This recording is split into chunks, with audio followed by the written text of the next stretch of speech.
ስድስተኛውን ዙር ምርጫ በዛ የገባነውን ቃል በብቃት በውጤታማነት ፈጽመን ለሰባተኛው ዙር ምርጫ ስለደረስን እንኳን ደስ ያላችሁ፣ እንኳን አደረሰን።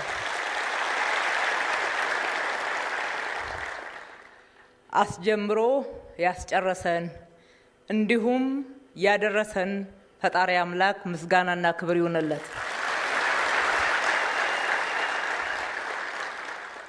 ምርጫ ለአንድ ሀገር የዲሞክራሲያዊ ስርዓት ግንባታ መሰረታዊ ጉዳይ ነው።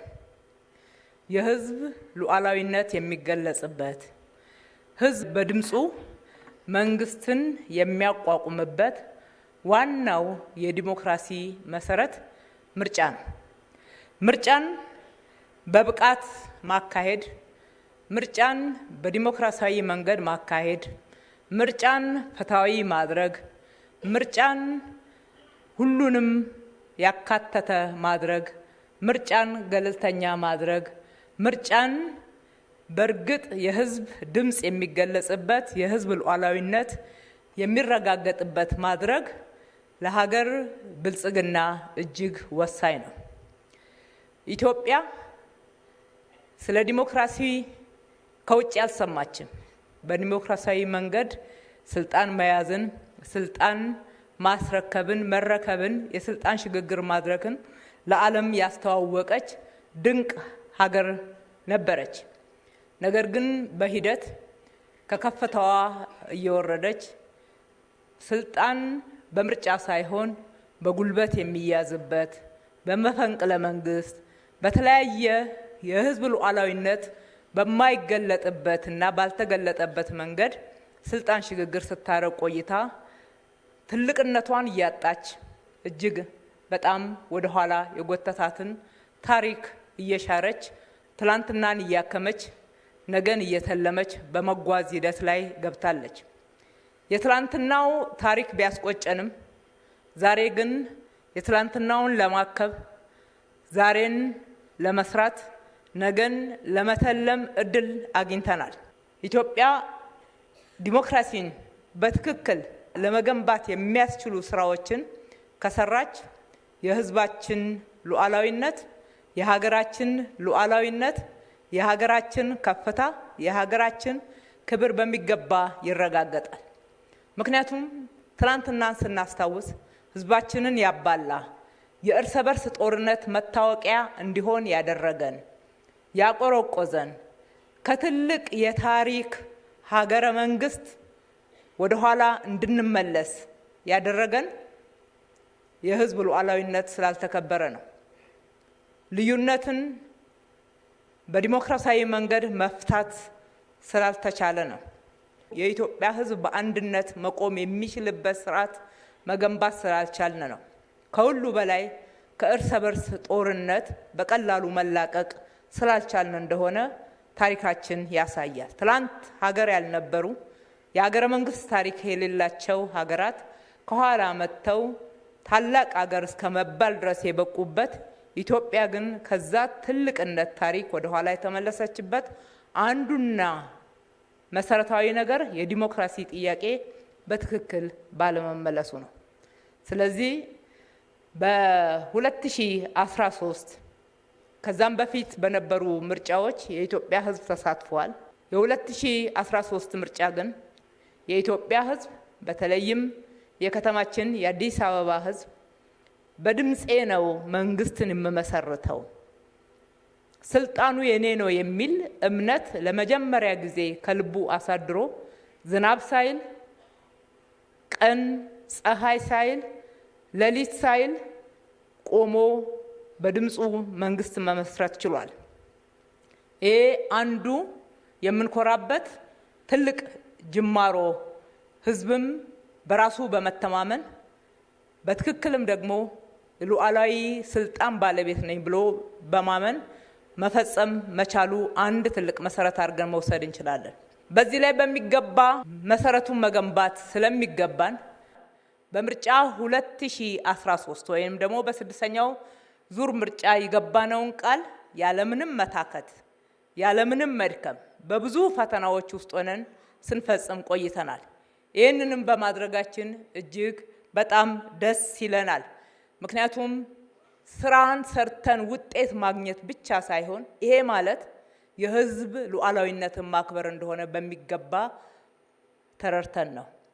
ለህዝብ የገባነውን ቃል በታማኝነት መተግበር ለዲሞክራሲ ስርዓት መገንባት ያለውን ትልቅ አስተዋጽኦ በሚገባ ስለምንረዳ ነው። ለህዝባችን የተለያዩ ፈተና አጋጥሞናል የሚል ምክንያቶችን መደርደር አልፈለግንም። ፈተናዎችን እያለፍን ለህዝባችን የገባነውን ቃል አልቀን መፈጸም ችለናል።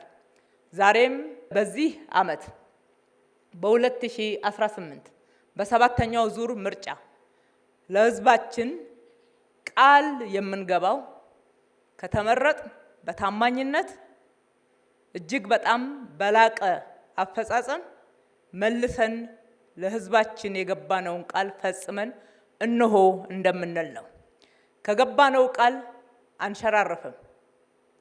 ለህዝባችን ለሀገራችን ያለምነው ብልጽግና ነውና ለመበልጸግ ትላንትና ወደ ኋላ የቀረንበትን ታሪክ እያስታወስን በቁጭት በእልህ ታላቅ ሀገር ለመሆን ታላቅ ህዝብ ለመሆን ሰንቀን ታጥቀን እልህ ገብተን ነው የምንሰራው። ዛሬም የምርጫ ምልክታችንን የስንዴ ነዶ አድርገን ስናቀርብ የስንዴ ነዶ የመደመር ምልክት ነው። የስንዴ ነዶ የአንድነት ምልክት ነው። እያንዳንዷ ዘለላ በዛ ውስጥ የተደመረውን እቅፍ የሚሞላውን የተሳሰረውን ሁኔታ ስናይ የህዝባችን አንድነት፣ የህዝባችን አብሮነት፣ የህዝባችን በጋራ ሆኖ መስራት ለሀገራችን ብልጽግና እጅግ ወሳኝ እንደሆነ ብልጽግናም እንደ ፓርቲ ይሄንን ለማረጋገጥ እንደሚሰራ ቃል በመግባት ነው። ኢትዮጵያ የምትገነባው በኢትዮጵያውያን በተባበረ ክንድ ነው። ብልጽግናን የምናረጋግጠው በሁላችንም ከሁላችንም ለሁላችንም ነው። የኢትዮጵያ መበልጸግ የሚጎዳው ኢትዮጵያዊ የለም፣ ሊኖርም አይችልም። ኢትዮጵያን የተምሳሌት ሀገር እናደርጋታለን፣ ወደ ተምሳሌት እናሸጋግራታለን ስንልም ኢትዮጵያን እናበለጽጋታለን። መዳረሻችን ብልጽግና ነው። ይሄ የስንዴ ነዶ የመደመር ምልክት ነው፣ የአንድነት ምልክት ነው፣ የሉዓላዊነትም መገለጫ ነው። ስለዚህ ሁላችንም የብልጽግና አመራሮች ትላንትና ስንመረጥ በብዙ መንገድ ለህዝባችን የገባነውን ቃል ፈጽመናል። በሱ ለመኩራራት አይደለም፣ ግዴታችን ነው፣ ኃላፊነታችን ነው፣ የተወጣ ነው። ግን የበለጠ ለመስራት የሚያስችል ስንቅ ይዘናል፣ ልምድ አግኝተናል፣ ብዙ ፈተናዎችን አልፈናል፣ ተሻግረናል። በዚህ ውስጥ ብቻችንን አልሰራንም፣ ህዝብን አስተባብረናል።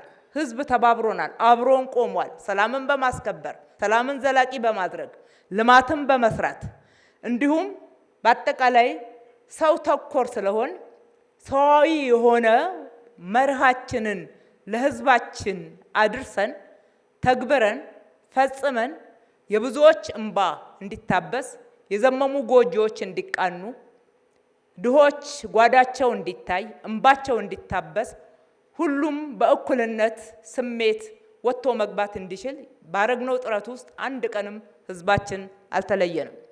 ዛሬም እንሰራለን ስንል አንዱ መተማመኛችን የህዝባችን በቅንነት በአንድነት በትጋት ከኛ ጋር መቆም ነው። ለዚህ ነው ስለ መደመር የምንናገረው። ኢትዮጵያን ወደ ብልጽግና ተምሳሌት ሀገር ማሻገር፣ ትናንትን ማከም፣ ነገን መተለም፣ ከውሃ እስከ ውሃ መሄድ መሸጋገር፣ በዲጂታል ኢትዮጵያ ነገን መገንባት፣ በምግብ ሉዓላዊነት ተምሳሌት ሀገር መሆን፣ ኢትዮጵያን ሁሉ ያስተሳሰረች ኢትዮጵያ፣ የበለጸገች ኢትዮጵያን እንገነባለን። አዲስ አበባን የብልጽግና ተምሳሌት እናደርጋለን። ዘላቂ ሰላም በመላው ኢትዮጵያ እንዲሰፍን ተግተን እንሰራለን። ብልጽግና ቃሉን ይጠብቃል።